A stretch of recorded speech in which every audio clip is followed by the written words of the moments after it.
Hay hombres que luchan un día y son buenos. Hay otros que luchan un año y son mejores. Hay quienes luchan muchos años y son muy buenos. Pero hay los que luchan toda la vida. Esos son los imprescindibles. Bertolt Brecht.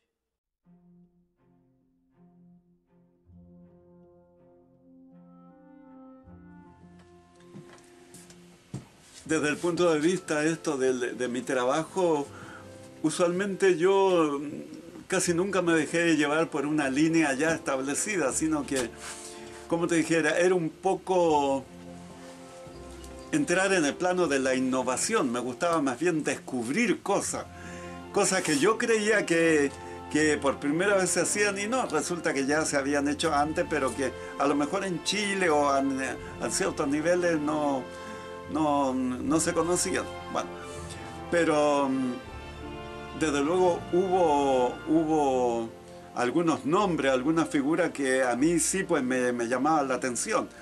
Suponte tú, en cine siempre me llamó mucho la atención y me sigue llamando todavía la atención la figura de Pier Paolo Pasolini, que es uno de los grandes cineastas, poeta, escritor, en fin, un hombre que contribuyó mucho al desarrollo de la cultura antifascista europea, que pertenecía al Partido Comunista Italiano, pero que a su vez él era creyente, religioso, en fin, pero que con las declaraciones que hacía, con las películas que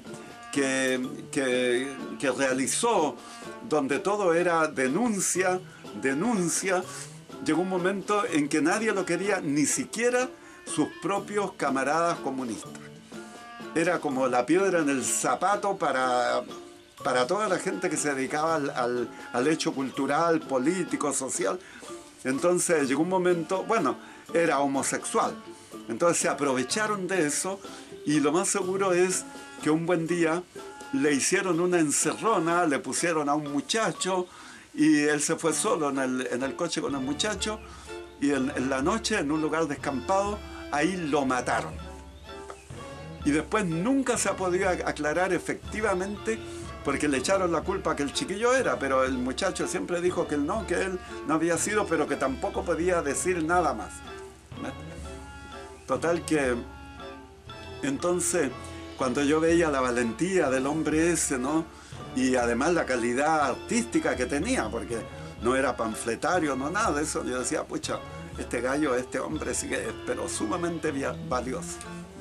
Después en cine, y que es más o menos lo mismo para televisión. Hay que tener presente que en esos años prácticamente no existía la televisión en Chile. Se estaban haciendo los primeros intentos en los que yo participé con Miguel Litín, con la Eli Mens, la mujer de Miguel Litín, que imagínate que el canal que ahora es Chilevisión, era muy rudimentario, estaba puesto en la segunda planta, en lo alto de la Casa Central de la Universidad de Chile.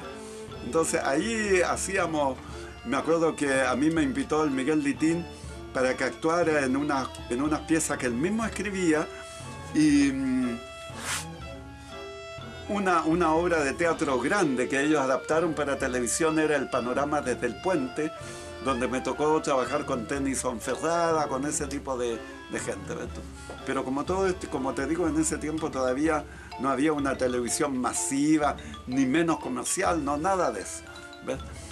Después, en teatro, bueno, aquí en Chile no había, el teatro que había era muy reducido y era prácticamente para la clase media alta, ¿no? Había salas de teatro en el centro de Santiago, 3 o 4, y no había más. Y por eso mismo que yo siempre pensé, pucha, que sería importante que el teatro llegara en general a toda la gente, a todo el pueblo, por una cuestión sociopolítica y además porque eso mismo nos iba a servir a nosotros. Íbamos a tener más público, no solo en Santiago, sino a lo largo de todo el país. Por eso que yo mismo, cada vez que podía viajar fuera de Santiago, ir a hacer clases aquí y allá, como hice en Arica, en Iquique, en Antofagasta, en Valdivia, en cuantas partes, entonces en Concepción, en Lota, bueno, yo decía, claro, porque es una manera de dos dos frentes. Uno, que el pueblo común y corriente tenga acceso a este arte, y por otro lado, que nosotros, la gente de teatro, tengamos ya un público mucho más grande al que podamos llegar. ¿Ves? Entonces, esa fue las miras que yo tuve. Ahora, cuando en el año 68, en el trabajo que yo hice con los estudiantes del Austral, ahí monté una obra 5.088.551, y se me ocurrió hacer un montaje que ya escapaba del escenario tradicional. Ocupamos toda la sala de teatro completa, las galerías, todo, y además introduje cine como parte de la puesta en escena.